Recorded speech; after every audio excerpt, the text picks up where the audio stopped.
Let's go. Episode number 2. What's up, brother? Full fueled. Good to What's see you, up, man. baby? Dude, good to be back, bro. Let's Dude. dig in. Episode 2, right? So excited about this. Yeah. Already on Food 2? is medicine, baby. I feel like it's been a year. It's already.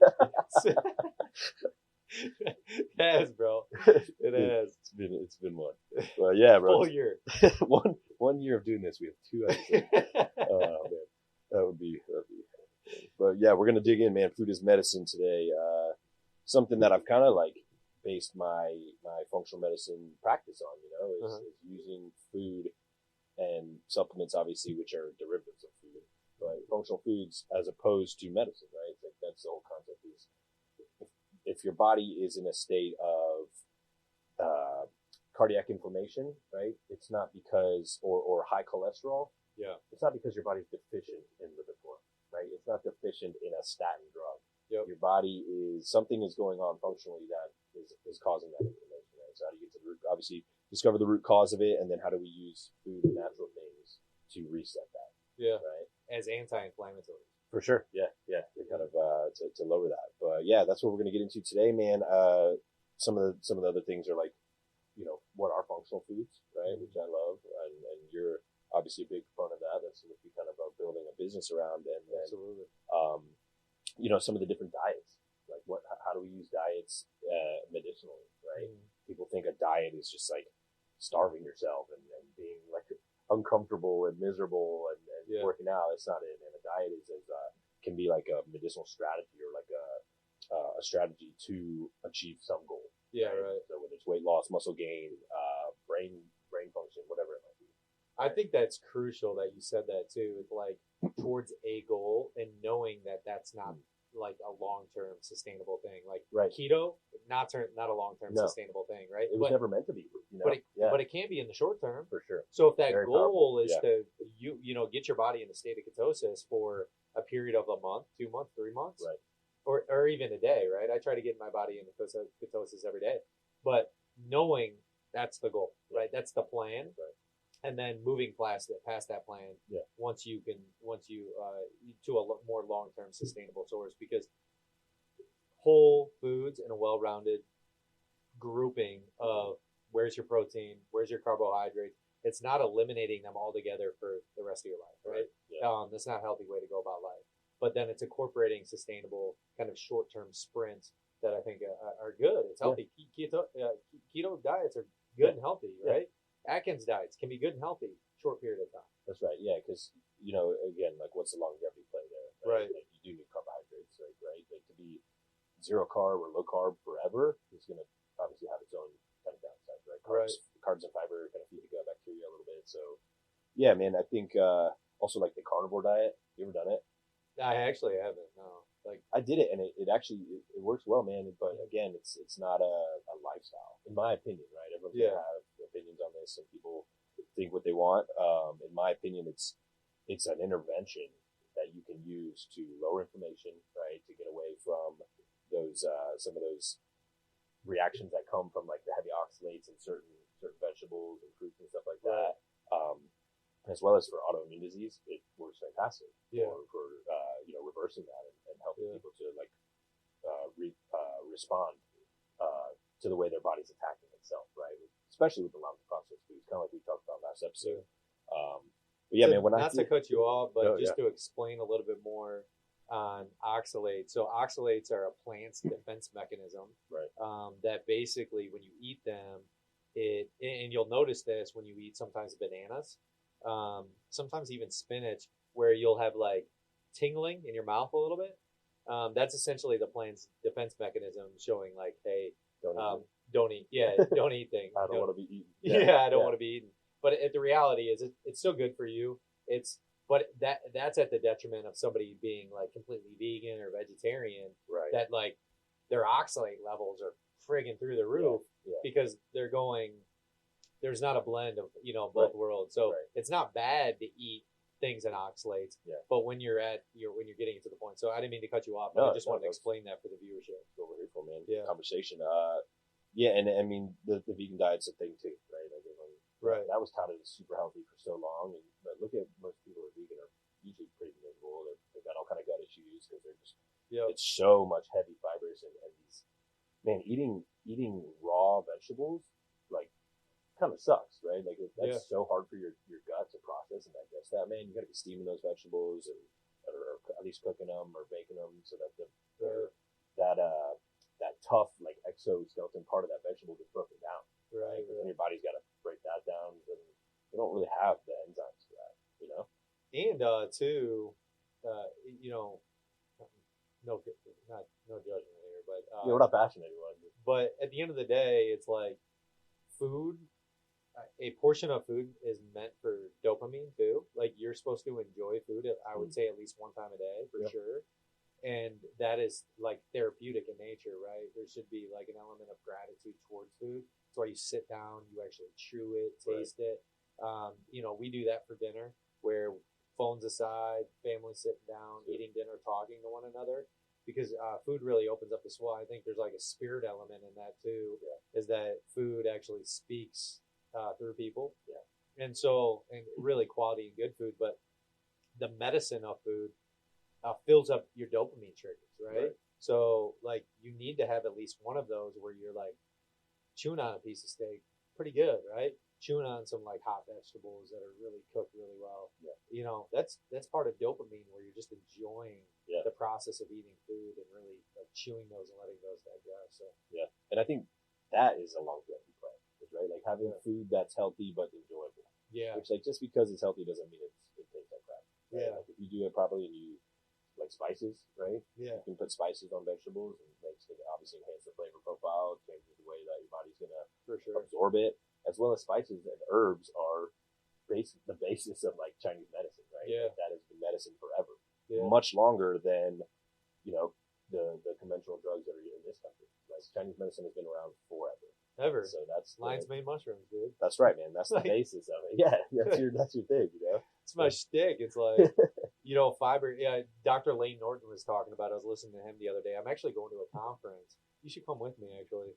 I'm going to a conference here in a couple weeks to hear him speak, and he's like, what I love about him is like scientist, right? Yeah. He really, really dives into the science. Like, what is the evolution? And for us, it's like food is medicine, but food that serves as an anti-inflammatory is medicine, right? And because that's the main thing. It's like if you're eating stuff that's going to be inflammatory to the body, then it's not going to be medicine. It's going to be, you know, degrading to the body. There's not really a whole lot of longevity in that. Injury, injury. Yeah. And so then he talks about that really the key to food as medicine is that level of fiber, getting fiber. Like, fiber is the really key ingredient behind, if you can get anywhere from 30 to 60 grams of fiber in your diet a day, that serves as a solid anti-inflammatory. And that's where Chinese medicine, I mean, that's where lion's mane, like, you don't see too many like very rotund. Chinese people are short too, which like they have easier to have a high BMI, right? Way easier. But at the same time, their obesity rates are less. They're not, right? And when the obesity rates started getting higher in countries like China and Japan is when fast food like chains from this country started launching. Going over there, right? Figure that. I didn't know that. They were like, let's mess you guys up. Let's mess you up. That's hilarious. We already killed this country. If you want to hear your question answered live on the show, submit it to ask@fullfuel.com. Check out the Optimizers program where we build max muscle, improve longevity, and get guys freaking shredded so that they can crush it at life for as long as possible. Live full fueled. Live beyond limits, baby. Fried foods, everything that's, you know, incorporated into that. But that's why we so heavily invested into specifically like mushrooms, like understanding mushrooms at a higher scale. But like then lion's mane, man, that's Chinese medicine. Like they've been using that for ever, like for a long time. And that has been what's cool about mushrooms specifically being utilized as medicine is that mushrooms actually go after the environment, which a lot of like fruits and vegetables do, but mushrooms absorb the environment in which they're in, right? And so they retain all the nutrients, everything. So if there's also bad stuff going around, like it'll absorb that too, radiation, whatever's in that soil, the mushrooms are absorbing. And then there's like all these networks that are formed throughout the. It's like a sponge almost. It's a sponge. It's 100% what it is. It's a growing sponge. Yeah. So, but if you can get solid mushrooms, which like here's a promo, a little snip of nutritious, put nutritious in here, dude. But like is that is the getting a mushroom right where it had protected environment where I will, you know what, I will. We ozonate the water. It's a great product. We ozonate the water. We have a controlled environment. We have spores. So we take the spores actually from California. We bring them over. We have a mycologist out of Jacksonville State University that we then expand our spores. Then we bring them into our controlled farm, ozonate the water. And so then we know what environment these things are like growing, pulling in, right? The nutrients. It's all controlled. And so it's got a high level of nutrients and micro nutrients that are coming in, phytonutrients that are what then going to be food for the body, what we're talking about today. Like, how are we utilizing food as medicine? And all this is, you know, somewhat supplementary at the end of the day, because you can put it in your coffee. But like, what are you doing? Like, what is that aided fuel that you're putting in, and where food is serving as that anti-inflammatory, where you're getting proper macro and micros that are going to be anti-inflammatory that allow you to thrive, right? Yeah. And that's what it's about. Like, your human experience on Earth should thrive, getting to your root causes of maybe pain. But if you don't have pain, like, what is that aging process look like for you? Because food is going to be that narrative. Yeah. And so it's like, like you touched on, man, using it as medicine. But if you're not in pain, you don't have chronic disease or anything like that, and you're a healthy person, right? In this country, that would be beyond healthy comparatively, right? Like, to the average person is inflamed, overweight, walking around. And essentially what being overweight does, right? Adipose tissue, that we talked about in the first episode or last one, is inflammatory by nature, right? Yeah. It's a very inflammatory tissue in your body. Yeah. So basically, when you are overweight, you are walking around and your body is taking this as injury, right? Inflammation is the same whether you cut your leg, whether you get punched in the face, or you have heart inflammation. It's the same things that are going on in your body. Your body's trying to get it, right? So it's going to send the good guys, the healing factors to that area. If you have chronic inflammation from too much adipose tissue, your body's just walking around inflamed and in pain. And so essentially, man, like it's kind of sad. Like, if you're morbidly obese, it's like your body's in pain all day long, right? And so that kind of gets back to what we were talking about, that quality of life, man. It's like how do you start to chip away at that?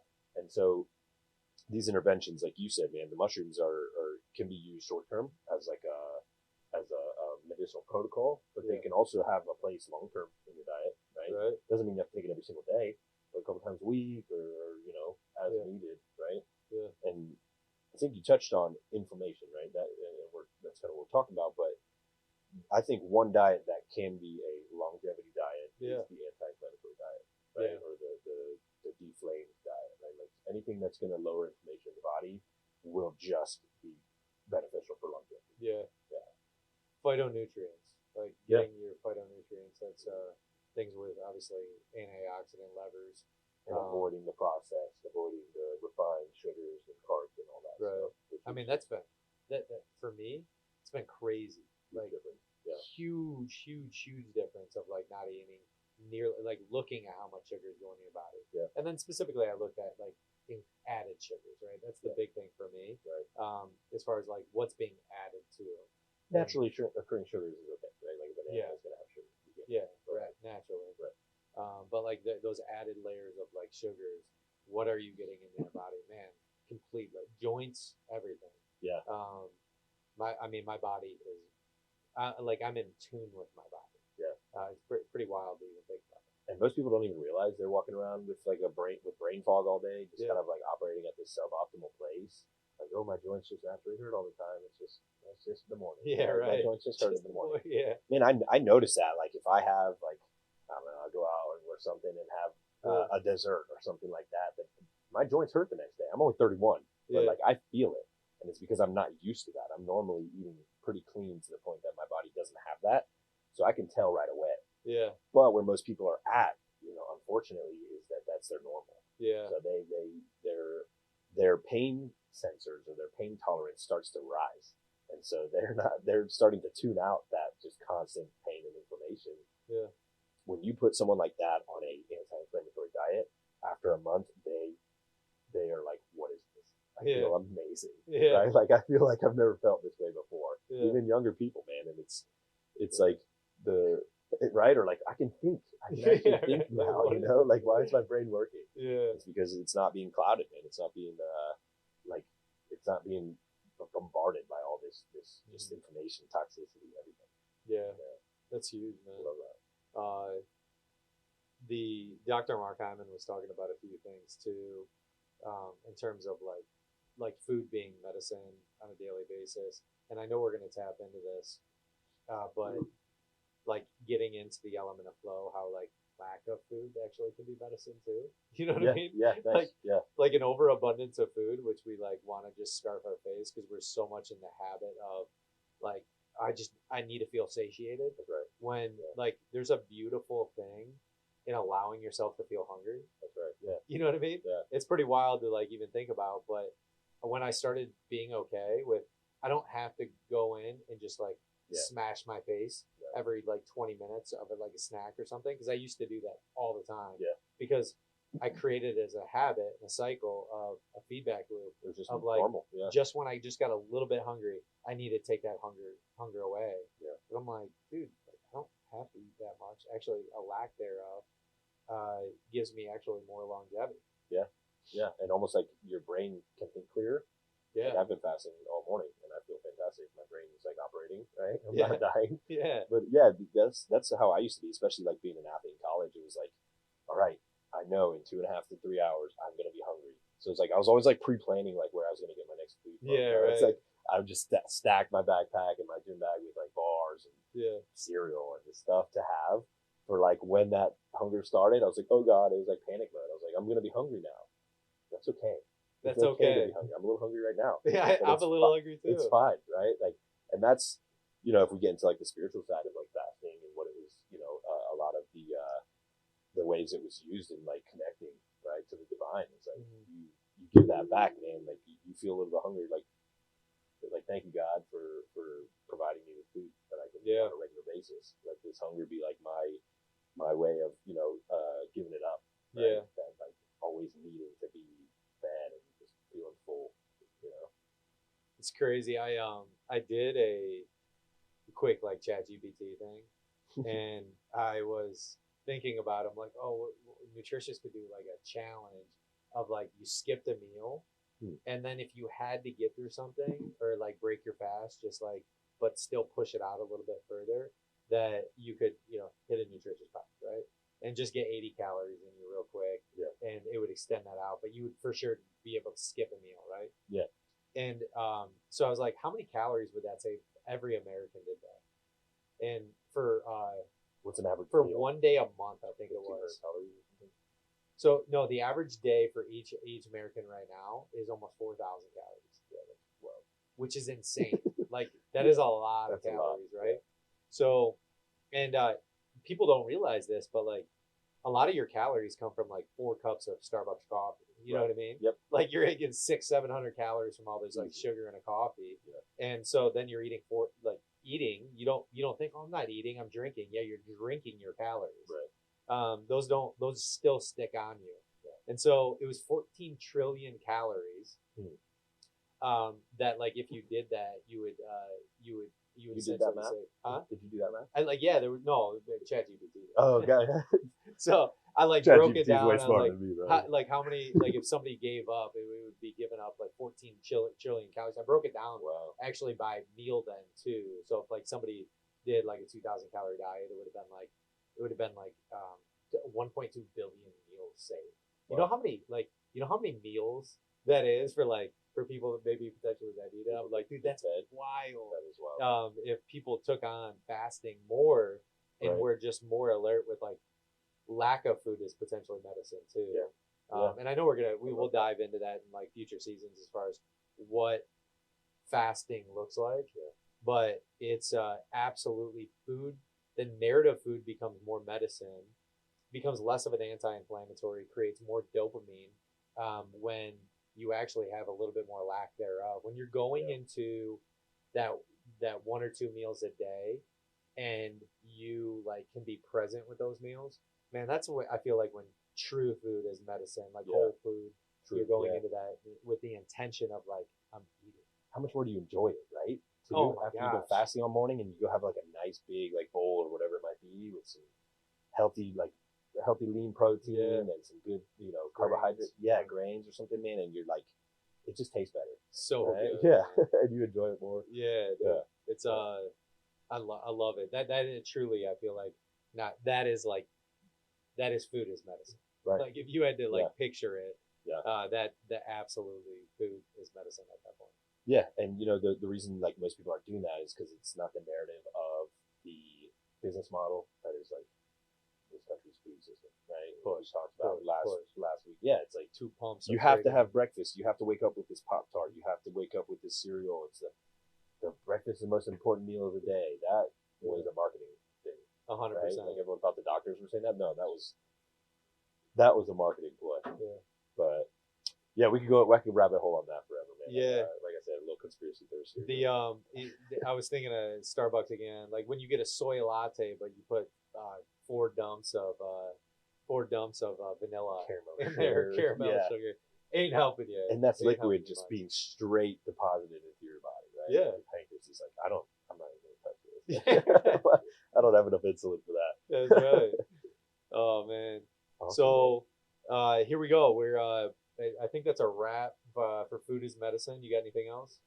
No, man. I think it's obviously for anybody listening who's like, this is new to me or new knowledge. Yeah.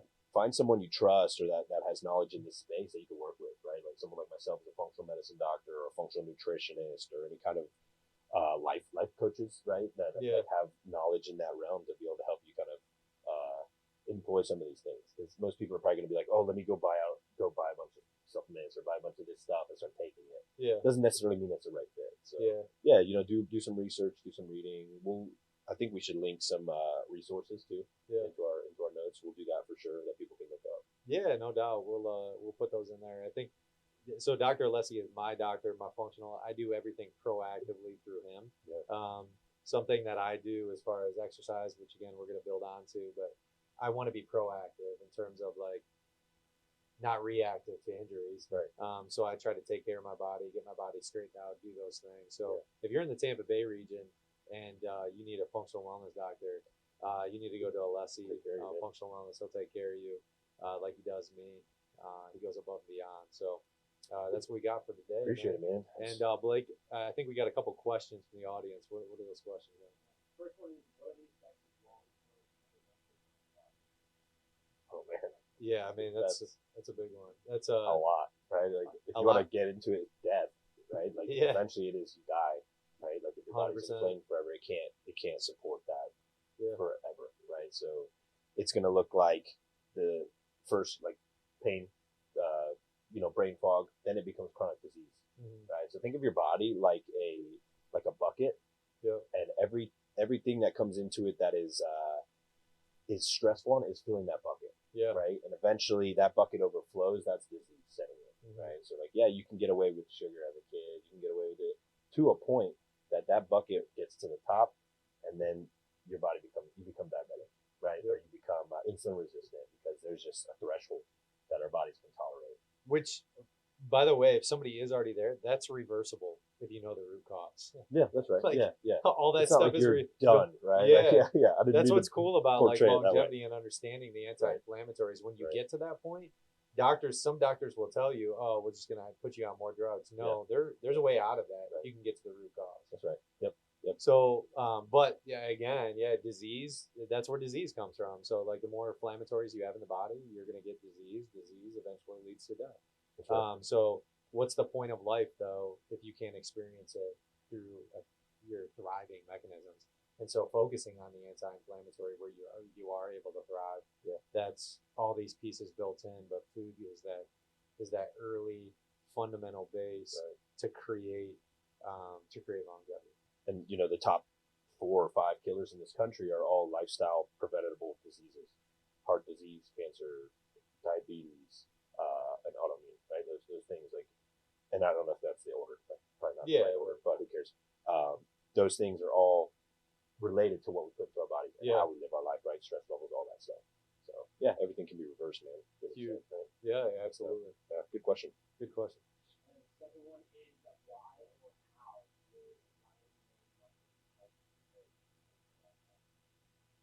Yeah, I mean, that's a great question. I like that because it's related to our product. It's an anti-inflammatory. So what we do is we focus on the gut. The first thing that we look at anything is that, what is the performance of your gut? Because that's going to show the narrative and the longevity of everything else in your body. You got to look at your gut first. And so fiber is a really big thing.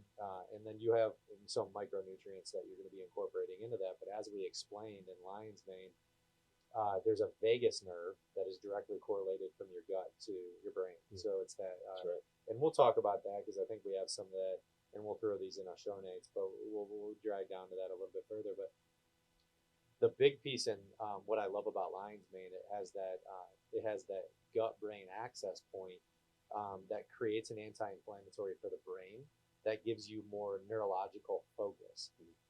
And the reason why you need an anti-inflammatory for the brain and really have there's a level of immunity built into that is that mindset's a crucial thing. And if you aren't making decisions properly and you don't have that direct, gut brain access point that is clear, that you're probably going to be making sloppy decisions.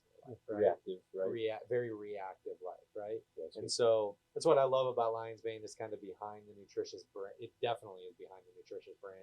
Is like what decisions are you making to create while you make your human experience thrive. Yeah. And so that's why we just love the Lion's Mane. That's awesome, man. Good stuff. Hope you crush that. Crush that. Yeah, I don't have anything to add to that. So yeah. My man, episode number 2 in the books. Thanks, Blake, for those questions. Whoever dragged in from the audience there. Yeah, and really just good. real quick, we'll be back episode 3. We're I think perfect segues. We're gonna dig into gut health, man. Gut health. We'll talk a little bit about leaky gut, which is something that I work a lot with in my clinic. Huge. And the gut brain connect is another point on that. So looking we'll forward to dig that down. episode, man. Yeah, really dig down deep into those. Beautiful. So that's a wrap. Episode Awesome, number man. 2. Peace. Awesome, man. Full fuel. Full fueled, baby.